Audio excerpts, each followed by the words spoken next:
Good evening, you're watching GAM24 on iVicar.tv with me, Mariama Cham.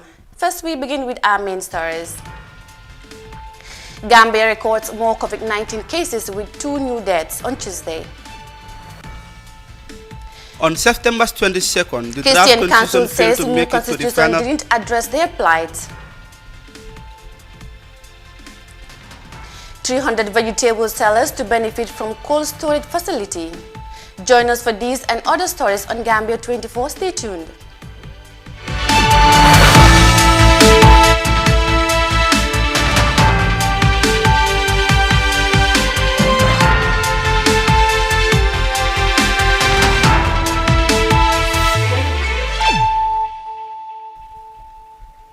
Welcome back. With 2 new deaths on Tuesday, the number of COVID-19 cases The number of COVID deaths in the Gambia has now reached 177, according to the National Situation Report released by the Ministry of Health. The country also registered 19 new cases, taking the total number of COVID-19 cases in the country to 3,613. The 162nd Situation Report also indicated that 218 new laboratory test results were received from the National Public Laboratory, of which 10 returned inconclusive. The report further stated that it is for the 48-year-old COVID-19 patient from Bako that escaped from one of the treatment centers. Meanwhile, 7 new patients recovered and got discharged from the treatment centers. The country currently has 46 people in quarantine, 1,253 active cases, and a crude case fatality ratio of 3.2%, according to the health authorities. Moving on. More than a month after the rejection of the Constitution Bill 2020 by the National Assembly, Gambians are still divided over its content. On Tuesday, the Gambia Christian Council said it was dissatisfied by the proposed new Supreme Law for the failing to address their plights as Christians. Ibrahim Akebi Sonko tells us more. On September 22nd, the draft constitution failed to make it to the final reading stage after it failed to secure the approval of a 2/3 majority when lawmakers in Banjul voted 31 to 23. The Gambia Christian Council said the document, which was to become the country's new supreme law, did not address their concerns. Bishop James Y. Odiko, the chairman of the Christian Council, told a press conference Tuesday that they were concerned about Section 37 of the draft constitution, which is meant to protect fundamental human rights and freedoms that should not be limited. We are concerned that Christians can, under the Constitution, one day find their religious freedoms being restricted, and this is not a risk we are prepared to take. Moreover, Section 37 is inconsistent with the United Nations International Charter of Civic and Political Rights, ICCPR, as it does not mention all the absolute fundamental human rights that should not be encroached upon by a state party like the Gambia. Bishop James Y. Odiko said the Christian Council is worried that concerns of several groups were addressed by the Constitutional Review Committee, while it failed to address the plights of Christians. The bishop said the draft constitution is a threat to the peaceful coexistence that exists between Christians and Muslims. We are concerned that the proposals of specific interest groups were adopted whilst the genuine concerns of others were ignored. While strengthening key areas under the executive and legislative arms of government, under the judiciary, a divisive legal framework was introduced that would completely undermine the common law system of law that has served the Gambian people since 1970 and destroy the peaceful and harmonious relationship that has existed in the Gambia between Christians and Muslims up to date. The Gambia Christian Council chairman reiterated that if the Gambia can campaign to protect the minority Rohingya Muslims in Myanmar, what is stopping it from protecting the minority Christians in the Gambia? The Gambia has gone into the annals of history because of the former Minister of Justice's courage to fight and protect the rights of a Muslim minority group, the Rohingyas in Myanmar. It is therefore reasonable to expect our government to manifest that same spirit of love and concerns for minority rights in our beloved nation, the Gambia. Despite the rejection of the National Assembly, many Gambians are of the view that the 2020 draft constitution catered for and sought to enhance so many fundamental human rights of the citizens. Its rejection has been described as a missed opportunity for the entire nation to break with the country's brutal past and to establish a truly democratic country where power is checked and accountability upheld. Reporting for iAfrica TV, I am Ibrahima Kebi Sonko. That is the Christian Council addressing their plight on the rejected draft bill. Now, a lack of access to storage facilities have always been a major problem for vegetable sellers in the Gambia. They have seen over time, year on year, their produce perish due to lack of storage. Now, more than 300 vegetable sellers at the Serekunda market are to benefit from a solar-powered cold storage facility funded by the British High Commissioner in Banjul. More on this report.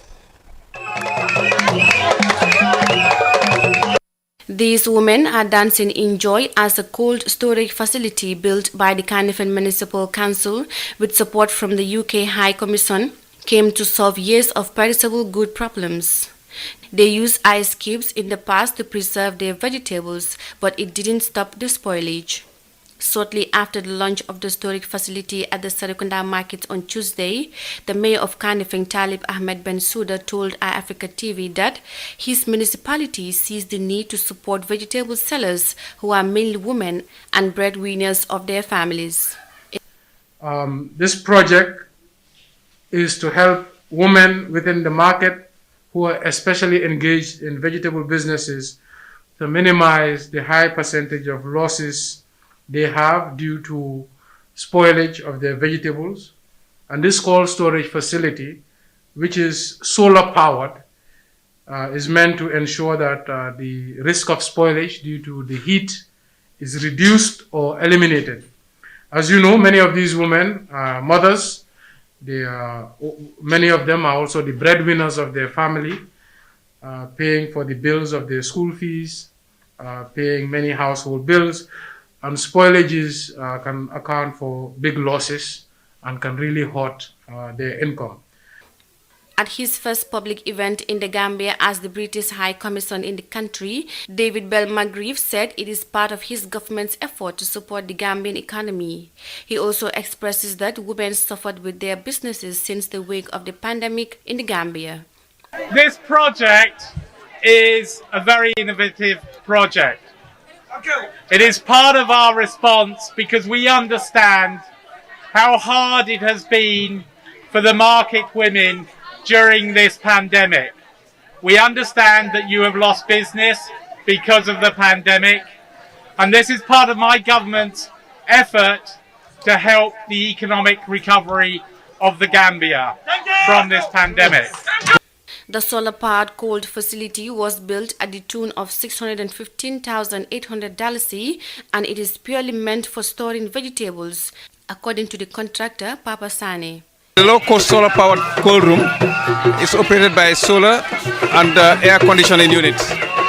It has shelves inside and it can handle up to about 40 crates of vegetables. It's meant for vegetables, yes. Meant for vegetable, not fish? No, it's not meant for fish because it's not going to 0 degrees. To be able to store fish, you have to go below freezing point. That one will come later. This is for normal temperature to be able to preserve vegetables. Yes. The women representative and the president of the Serekunda market thanked the KMC for the storage, which will help women beneficiaries in maintaining their vegetables from spoilage. The cold storage will take up to 40 baskets of vegetables. It is solely powered by the solar system with the support of air conditioning to keep vegetables fresh. Reporting for iAfrica News, I am Mariama Cham. Now that story of women who are to enjoy a cold storage facility for their goods will take us to a short commercial break. But stay tuned, we'll be right back.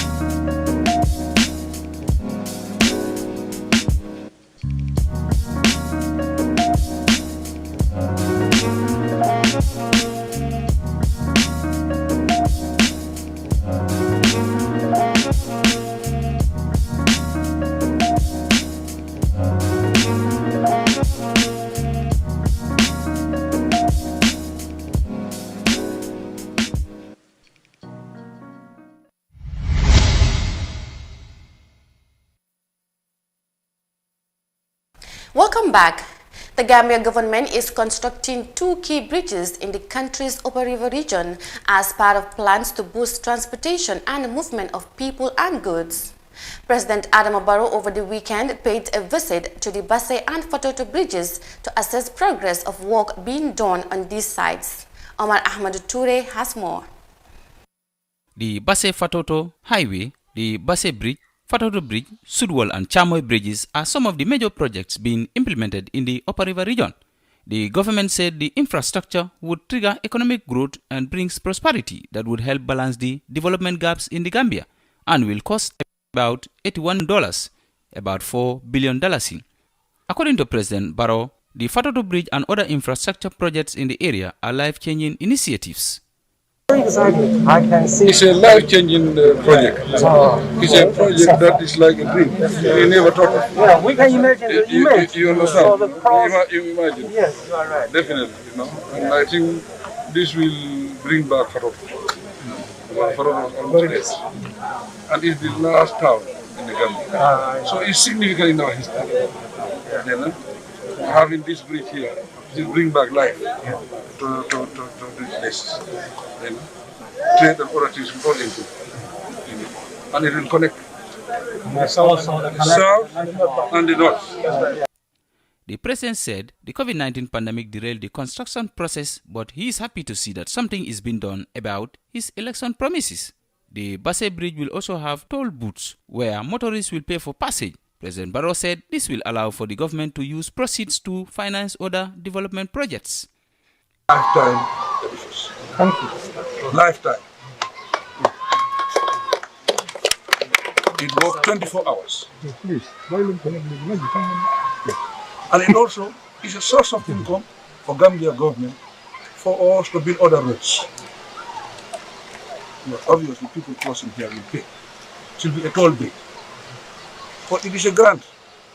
That money will now imply again to build other roads. Part of the roads we are building now, some of the money is from the Fatoto Bridge. Adama Barrow has been criticized for disregarding COVID-19 rules by gathering large crowds, which some said is a strategy to canvass for votes. But what does the president himself think about his actions? This is not about politics. This is about Gambia. This is about national duty. Because we have seen other countries, despite COVID, they are now innovative enough to move on. We said no, COVID cannot stop our life. It cannot stop Gambia moving. So let us also be innovative. Social distancing, we put on masks, we move on. Life has to continue. And we believe that we have to live with COVID. That's why We have been brave enough, we are innovative to make sure that we come here and move on.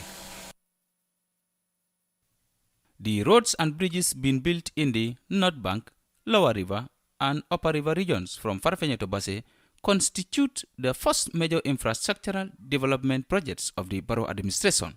On May 19, 2017, China and the Gambia entered into an agreement on economic and technological cooperation, with China financing roads and bridges in the Upper River region. When completed, the 170-meter Fatoto Bridge will connect communities, goods and services, and will link Fatoto to Pasamas, while the Basse Bridge of 250 meters will connect Basse to Wuli. For iAfrica TV, I am Omar Ahmad Toure. That was President Adam Barrow assisting those bridges. Away from that, the 5th of October of every year is celebrated as World Teachers' Day. Educationists on this day are recognized for the valuable services they render to humanity. Those that inculcate knowledge to us ignorance deserve applause of such magnitude. However, this year's celebration of World Teachers' Day comes in the midst of a global pandemic that led to the closure of schools as preventive measures, making many private school teachers stay without receiving monthly salaries. Our reporter Ibrahim John tells us more. Knowledge grows through the tools and wisdom of educators, and their presence makes the burial of ignorance possible to uplift literacy and awareness. Annually, October 5th is set aside to celebrate World Teachers' Day. This year's theme for the celebration of the Day of Knowledge Conveyors is Leading in Crisis, Reimagining the Future. Issa Sow, the Deputy General Secretary of the Gambia Teachers Union, told iAfrica TV in an interview that COVID-19 inflicted redundancy in private educational institutions. It brought about redundancy, particularly for fellows within the private sector, because they are fee-paying institutions. And given the fact that schools have closed, parents are not paying in their school fees, and then the service providers are running out of business. Also, some of our teachers who are pursuing the academic programs are actually challenged because it's impeding the academic standing. But more importantly, it has also revealed the fragility of the education subsector, and then as a result, post teachers, caught teachers unawares, and seemingly creating, everlasting impact on our life. Mr. Sow added that the Teachers Union had remedied disputes that involved the private school teachers and their employers. The Deputy General Secretary noted that UTG is making efforts to ensure that the government provides financial assistance to private schools. Indeed, first and foremost, we have resolved a lot of conflicts, industrial dispute between private school teachers and their employers due to pay issues. And then also we've been to the ministry on several occasions and supported them to develop the bill or budget, so to speak, that they are sent to central government for consideration. Initially it went to the tune of $238 million or so. But also more importantly, we were at the National Assembly Select Committee for Education, Training and ICT to lobby for the need for government to provide education subsidy to support our private school service providers. There is no stipulated date set for the resumption of schools for teachers and students to bounce back to the classrooms. So far, there is no date set yet, but as a union we are very much concerned because we participated in the development of the simulation model, and that model is asking for quite a good chunk of money in millions of dollars. But what is disturbing us as a union is that there are no signs or indications from the side of government on committing funds for that. And for us, as long as those funds are not available, we will be very much reluctant to talk about school resumption. COVID-19 caused a global health emergency that negatively impacted social and economic activities. This forced many countries to venture into total or partial lockdowns, which resulted in the closure of educational institutions. On 17 March 2020, President Adam Barrow declared a state of public health emergency, which orders the closure of schools the subsequent day. As a result, more than 600,000 children in pre-primary to secondary schools and about 20,000 adolescents and youths attending higher tertiary and non-formal education and training had their activities suspended. Reporting for iAfrica News, I am Daisy. Those are teachers being celebrated in the midst of a pandemic. Now, the National Assembly Select Committee on Local Government on Monday held a meeting with members of the Land Commission and the Ministry of Local Government and Lands at the National Assembly in Banjul. The meeting was centered on the modus operandi of the Lands Commission, which was said to be effective due to limited powers conferred on the Commission. Ibrahim KB Sonko again. Disputes over land ownership in the Gambia have reached an alarming rate, with some ending in clashes and loss of lives, while several cases still drag in the courts. It was against this backdrop that the President, Adama Barrow, set up a land commission on the 17th of September 2018 to investigate land disputes. The commission is tasked with looking into the root causes of land disputes, administering and advising the government on the issues of land-related conflicts. Justice Raymond Sock, the chairman of the Lands Commission, said his commission has embarked on a nationwide tour, and during the tour they advised Gambians on proper land use and planning to avoid disputes. Provision of sufficient land both for residential purposes and attendant social amenities such as hospitals, health centers, markets, schools, mosques, churches, etc. 2. The availability of enough land for agricultural purposes to ensure food security and, where possible, for export. 3. Ensuring there is grazing land for livestock, cattle, sheep, goats, etc. 4. Reserving land for the youth for both recreational and entrepreneurial activities. The Permanent Secretary at the Ministry of Local Governments and Lands, Buba Sanyang, told the National Assembly Select Committee that his ministry does not adjudicate land matters. However, his ministry enforces cases adjudicated by the courts related to land disputes. Ministry doesn't have the power and the authority to review a court judgment. We can only help judiciary to enforce a court ruling, but we cannot review a court case. So we always advise them, if you have an issue that is already adjudicated in the court and the judgment passed on, you can go to a superior court to appeal. That is the only option left for you. But for us, we cannot do anything but only to help the judiciary to execute the court ruling. The chairman of the National Assembly Select Committee for Local Government and Lands, Honorable Amul Nyasi, said he and his colleagues will endeavor to support the Lands Committee in fulfillment of their mandate. If the Land Commission is instituted, I see no reason why you should not be given the support that you need to get you moving in the right direction. The Select Committee will give you all the support, and we will equally consult more with the Local Government Act